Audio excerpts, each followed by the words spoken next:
Saudações, pessoal. Hoje o nosso tema da aula vai ser funções recursivas, tá? Dando continuidade aí ao assunto de funções, tá? A gente já viu como definir funções e hoje a gente vai avançar um pouco e falar sobre funções recursivas, tá? Que vão ser úteis aí em algumas situações do seu dia a dia, tá?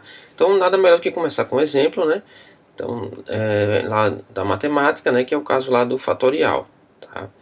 Então, o fatorial do número, vocês estão vendo aqui, né, um fatorial de 5, ele tem uma forma de ser calculado, né? Como é que se calcula? Você pega o valor, 5, e vai multiplicando por todos os seus antecessores, né? Então 5 vezes 4, vezes 3, vezes 2, até chegar no 1, tá? Então isso aqui, né, à medida que vai crescendo, né, você vai ter, sei lá, fatorial de 8. 8 vezes 7, vezes 6, vezes 5, vezes 4, vezes 3, vezes 2, vezes 1. De forma geral, como é que isso funciona? Né? Você tem um n qualquer, o fatorial desse n é igual a n vezes n menos 1, vezes n menos 2, e por aí vai até chegar no último, que é o 1. Ok? Lembrando que o fatorial de zero, né, o zero fatorial aí vai ser igual a 1 também, tá? Então a gente poderia reescrever o fatorial de 5, né, que seria essa primeira fórmula aqui, ó, tá? Como sendo 5 vezes o fatorial de 4. Já que o fatorial de 4 vai ser justamente isso aqui, ó, 4 vezes 3 vezes 2 vezes 1. Certo? Então, de certa forma, você está definindo uma coisa em função de outra. Tá? Então, o fatorial de 5 é igual a 5 vezes o fatorial de 4, que é isso aqui, né? Tá? 4 fatorial. Ok? Então, se você quiser realmente calcular o fatorial de 5, então você faria, ó, 5 vezes o fatorial de 4. Mas quem é o fatorial de 4? Você já sabe? Não, você vai precisar calcular, né? Então você vai calcular aqui o fatorial de 4. Mas para calcular o fatorial de 4, você faz 4 vezes o fatorial de 3. E qual é o valor do fatorial de 3? Vamos calcular.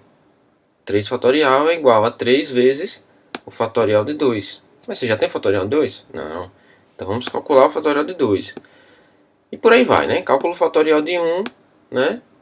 O fatorial de 1 é igual a 1, tá? E não vai entrar não vai ser necessário aqui, né? Mas né, o fatorial de 0, né? A gente sabe que no caso é 1, certo? Então em algumas situações você pode precisar disso daí. Mas você poderia ver aqui, né, considerar que aqui você tem 1 vezes 0 fatorial e que não vai alterar em nada, né? Porque 1 vezes o fatorial de 0 vai dar a mesma coisa, porque aqui é 1 vezes 1 dá 1. De forma geral, a gente tem essa seguinte definição, né? Que o fatorial de n vai ser igual a 1 se o n for igual a 0. Caso contrário, né? Se o n for maior do que 0, a gente vai usar essa fórmula aqui, que é o quê? É o próprio n multiplicado pelo fatorial de seu antecessor. Certo? E de certa forma já está dito aqui para vocês, né? Então a gente só fez formalizar aqui, né, usando a função matemática, né, de que se o n for igual a 0, o fatorial desse n vai ser igual a 1. Caso n seja maior do que 0, vai ser n vezes o n menos 1, o fatorial de n menos 1, ok? Então isso aqui é importante porque a gente vai daqui a pouco entender como encaixar isso na criação de funções recursivas aí, e não só em Python, mas que vocês podem usar em outras linguagens de programação, ok? Então, assim como nas outras linguagens, o Python oferece a possibilidade de você criar funções, tá? E essas funções podem chamar outras funções. Então, a gente já viu isso em vários pontos, né? Até mesmo antes de aprender a definir funções, vocês já usavam programas que chamavam funções, tá? Então isso é natural e a diferença que a gente vai aprender hoje é que sua função vai poder chamar ela mesma. Então, a função chamar ela mesma, e nesse caso a gente denomina essa função de função recursiva, certo? Aqui vocês podem ver, né, uma figura interessante, né, que mostra justamente essa questão aí da recursividade, né? Então você vê que você tem um pintor, né, ele está pintando aqui no caderno, só que nesse caderno tem uma pintura que justamente é a própria pintura, né? E dentro da pintura tem outra pintura, tem outra pintura, tem outra. Então, essa é uma pintura recursiva, né? Porque você tem dentro dela ela mesma. Você imagina que as funções recursivas vão ser assim também, tá? Só que tem um momento que isso vai parar, certo? E justamente é isso que você tem que ter sempre em mente quando está trabalhando com funções recursivas, que você tem o caso geral e tem o caso base, tá? O caso base, ou também conhecido como caso de parada, é a situação em que não vai ocorrer mais a recursão, ou seja, você não vai chamar mais a função recursiva, tá? E o caso geral não, você vai executar um pedacinho do processamento, só que não está completo ainda, então você chama recursivamente a função, tá? E em algum momento essa chamada recursiva vai levar a um caso base e um caso de parada, certo? Que se você for olhar, né, para o fatorial, você vai perceber que o caso base é quando o n for igual a zero. Porque quando o n é igual a zero, o que acontece? Eu já tenho a resposta, que é igual a 1. N fatorial, quando n é zero, eu já sei que é 1. Caso contrário, eu vou ter que calcular o fatorial. Mas o fatorial do número um pouco menor, né? Menos 1. Se eu quero o fatorial de n, então ele vai ser igual a n vezes o fatorial de n menos 1. Ok? Então, ou seja, você vai levando a sua solução, né, do problema mais próximo, cada vez mais, do caso base. Tá? Então, para definir em Python, né, a função de fatorial, a gente pode usar isso daqui. Né? Def, vocês já conhecem. Fat, foi o nome que eu escolhi, poderia ser fatorial, o nome, F, se vocês quiserem, não tem problema. Fatorial recebe um parâmetro. Né? Esse parâmetro vai ser o valor, né, que eu quero calcular o fatorial. Aí lembre-se do quê? Do caso base. Qual é o caso base? N ser igual a zero. Então tá aqui, ó. Transporta esse caso base para a minha função recursiva. Tá aqui é o caso base e o caso de parada, tá? Se n for igual a zero, eu já tenho a resposta, não chamo recursivamente, tá? Caso contrário, se o n for maior do que zero, então eu faço n vezes o fatorial de n menos 1. Então olhem para cá e comparem esse com esse daqui. Vocês vão ver que tem muita semelhança aí na forma como você escreve, né? Eu tenho o caso base e tenho o valor de retorno. Ó. Aqui é o retorno, aqui é a condição, né? Que é essa condição aqui. E n maior do que zero, eu tenho aqui a condição, n maior do que zero. Aí o que é que acontece? N vezes o fatorial de n menos 1. Certo? Então, é simples, né? De você transportar, se você tem uma função recursiva, você transporta isso aí facilmente para o Python, né? A gente pode ter uma simplificação aí, que é o seguinte. Quando você tem n sendo um número natural, tá? Sendo um número natural, ele vai ter valores de 0 para cima, tá? Como eu considero na minha definição da função que n sendo igual a zero, vai ser o caso base. E se n for maior do que zero, eu vou ter, né, essa expressão aqui, né? Então significa que se ele for um número natural, eu só tenho duas situações. Ou ele cai nesse caso, ou ele cai nesse caso, certo?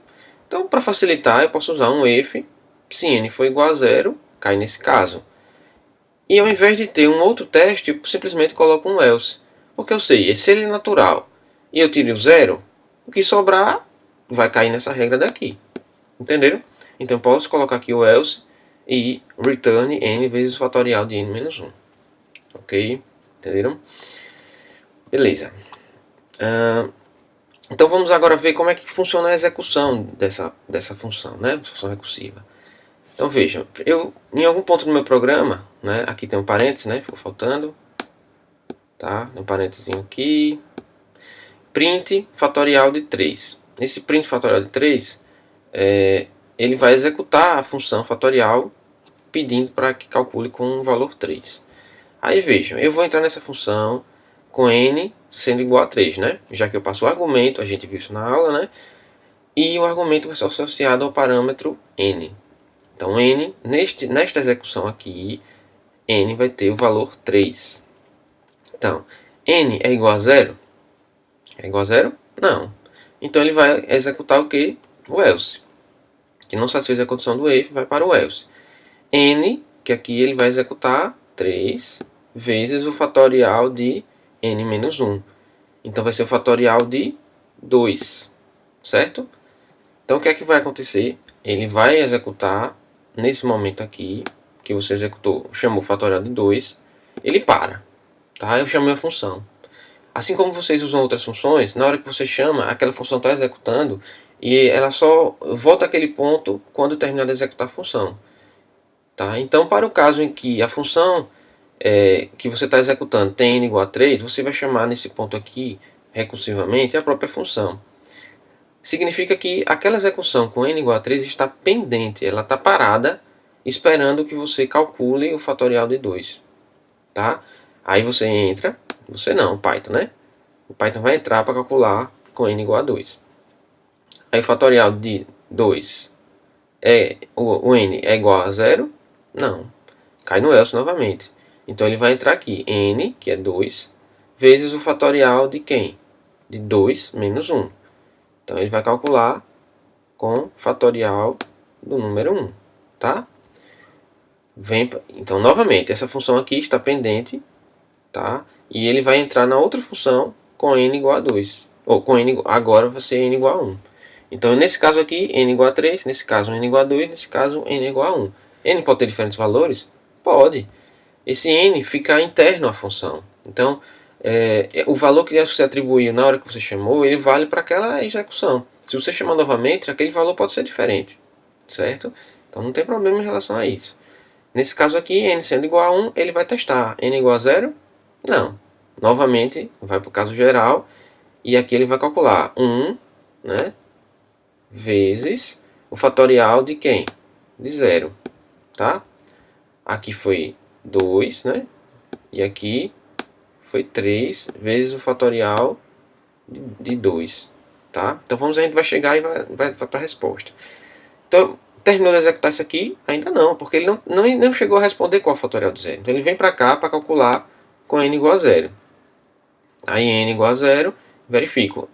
If n igual a 0, agora sim. Então chegamos ao que? Ao caso base, ao caso de parada. Então ele vai já retornar o valor. Não precisa executar mais nada. Ele já está retornando o valor para você. Então esse valor 1 vai ser o valor do fatorial de 0. Então isso aqui, ó, foi produzido daqui para cá, certo? Foi o retorno da função. E foi o valor 1. Então esse valor 1 aqui vai ser o que? Multiplicado por esse outro. 1 vezes 1, 1. E vai produzir como resultado, né? Como resultado o valor 1. Esse valor 1 vai ser retornado para cá, né? Mais especificamente para esse ponto aqui, ó, certo? E aí você vai ter o fatorial de 1 como sendo 1. Tá? Então, aí você multiplica 2 vezes 1, isso vai retornar o valor 2. Então, o return dessa função vai ser 2. Mas para quem é que ela retorna? Retorna para esse aqui, né? Então, retorna o fatorial de 2 como sendo o valor 2. Tá? E aí você vai ter o quê? 3 vezes 2, isso vai produzir valor 6. O que acontece? Ele vai vir para cá com o valor 6. Então percebam que na volta ele terminou de executar a função aqui, nesse ponto, né? E aí ele vai retornando na cadeia de chamadas recursivas, a gente chama isso na pilha da execução, né? Até chegar ao momento em que a função originalmente foi chamada, tá? Que é onde você vai ter o resultado. Então aqui você vai ter como resultado o valor 3, que é justamente 3 vezes 2 vezes 1, tá? Beleza. Então, vamos ver outro exemplo aí bastante usado, né, que é o da sequência de Fibonacci, tá? Então a sequência de Fibonacci é uma sequência de números inteiros, tá, que começa normalmente por 0 e 1, na qual cada termo, né, cada termo da sequência, ele é definido como a soma dos dois termos anteriores, tá? Então se ele começa em 0, aí você vai ter que o 0, aí o segundo termo é 1. O primeiro termo é 0, o segundo termo é 1. Então o terceiro termo é o quê? A soma dos dois anteriores, né? Então é o 0 mais 1, 1. Então o terceiro termo seria o valor 1. O quarto termo seria, está aqui embaixo, né? Eu vou até mostrar aqui, fica mais fácil, né? Então o primeiro termo sendo 0, o segundo termo sendo 1. O terceiro termo ele é calculado em função de 0 e de 1. Então ele vai ser 0 mais 1, 1.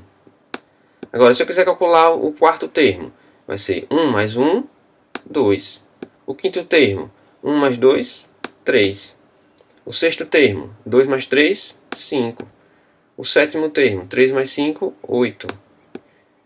O oitavo termo, 5 mais 8, 13. E por aí vai a sequência, né? Ele vai crescendo isso daí cada vez mais, tá?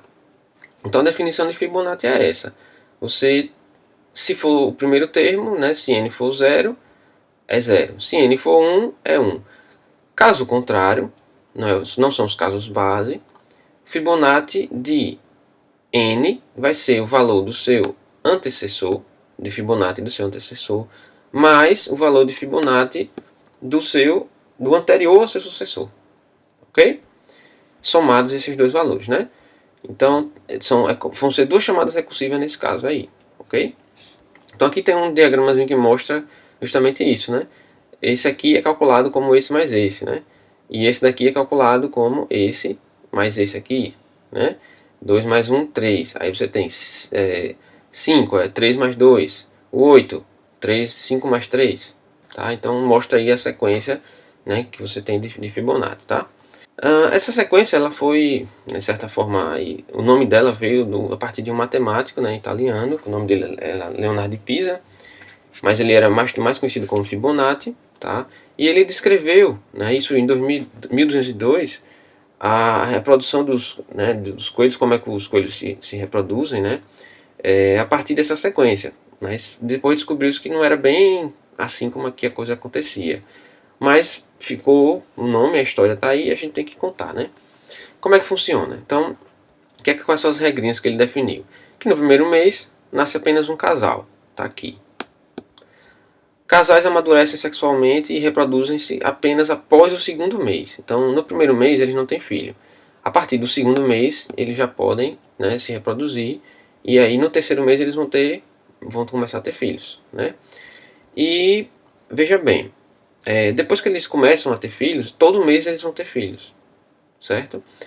E considerando que eles nunca morrem, né? E que não há problema de cruzamento consanguíneo, tal, aquelas questões genéticas que podem prejudicar, né? Então, todos os meses eles se reproduzem. Então, vamos lá. Nasceu, aí ficou sexualmente, né, já amadurecido, né? E aí eles começam a ter filhos. Então, aqui, ó, esse casal aqui gerou um casal de filhos. Esse casal de filhos ainda não está amadurecido, vai amadurecer aqui, né? Mas esse outro que já está amadurecido, ele vai ter mais filhos, certo? Então aqui, ó, teve mais filhos. Aí novamente, esse daqui vai ter filhos, que são esses aqui. Ele já deixou esse daqui, esse casal aqui, que vai ter filhos nessa geração aqui, ó.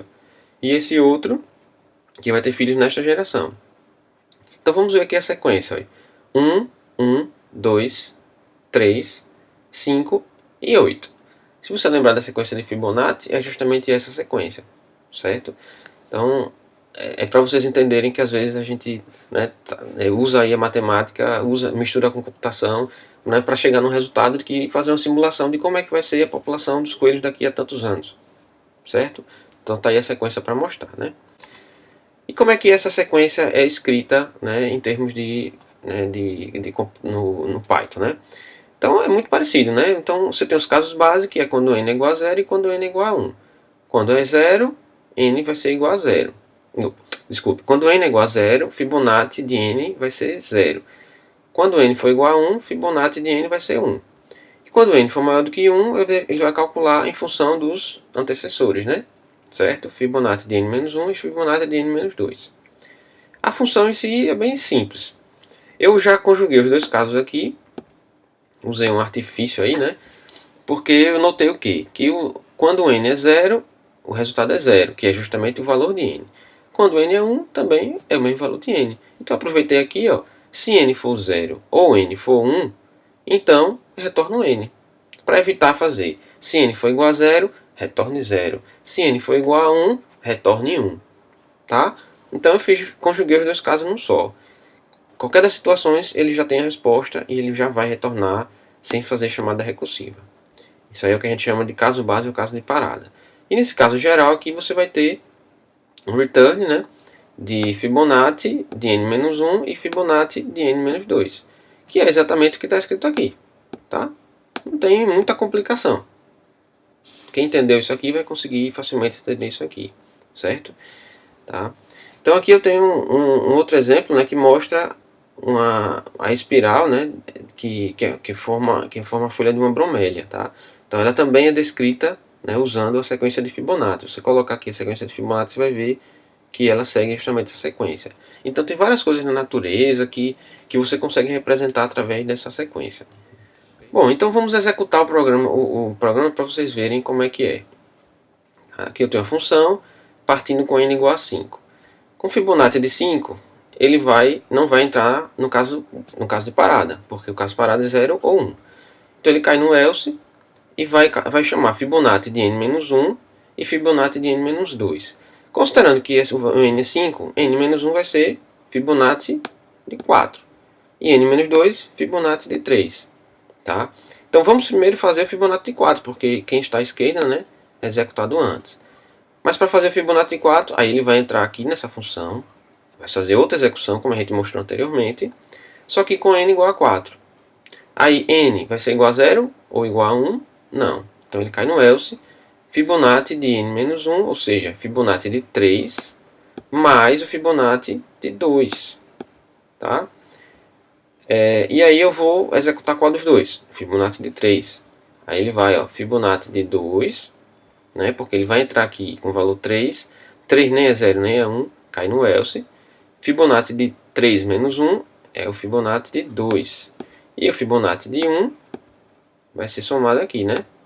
Fibonacci de 1, tá? A gente já tem a resposta, que quando ele é 0 ou 1, ele vai retornar o próprio valor. Tá? Mas o Fibonacci de 2 eu ainda não tenho a resposta. Então vou ter que chamar recursivamente Fibonacci passando n-1 e n-2, que seriam o quê? Fibonacci de 1 e de 0. Nesses casos eu já tenho o valor aqui, ó, o valor 1 e o valor 0. Por quê? Quando ele entra, ele testa. N é igual a 0? Não. N é igual a 1? Sim. Como é ou, então retorne o valor de n. Então ele vai retornar 1. E a mesma coisa acontece com o 0. Tá? Então ele vai retornar 1 mais 0, né? Vai retornar 1. Aí o Fibonacci de 2 vai ser 1. Aí ele faz 1 mais 1 vai retornar o Fibonacci de 3, que é 2. E aí vai voltando até chegar no resultado, né, desse Fibonacci de 4 aqui, certo? E aí ele passa para a segunda parte, né, que é calcular o Fibonacci de 3, certo? Aí ele vai fazer a mesma coisa, testar se é igual a 0, se é igual a 1, não é, então ele chama Fibonacci de n-1 e Fibonacci de n-2. E vai fazer a sequência, tá, até chegar no resultado do valor, né? E de certa forma vocês veem que são muitas chamadas recursivas e às vezes fica um pouco difícil de entender. Mas por outro lado, é fácil de você definir, né? Porque se você fosse controlar isso aí fazendo iterativamente, claro que você iria resolver, mas daria muito mais trabalho no controle de variáveis, que você teria que ter várias variáveis aí controlando esse n-1, n-2, fazendo a soma, e aqui a gente já faz muito mais fácil, tá? Bom, então a aula de hoje realmente era, né, para explicar só a recursividade em Python, né? Não tem nada de sintaticamente diferente, você apenas basta chamar a própria função dentro dela, certo? Agora, o complicado que vocês vão sentir aí em recursão é justamente encontrar essas regrinhas de quem é o caso base e de qual é, né, o caso geral que você vai chamar recursivamente, só que de alguma forma tem que mudar um parâmetro, algum valor, de maneira que você chegue cada vez mais próximo de um caso de parada, certo? Beleza, então é isso aí, tá? Espero que vocês tenham aproveitado a aula, tenham gostado, tá? E até a próxima.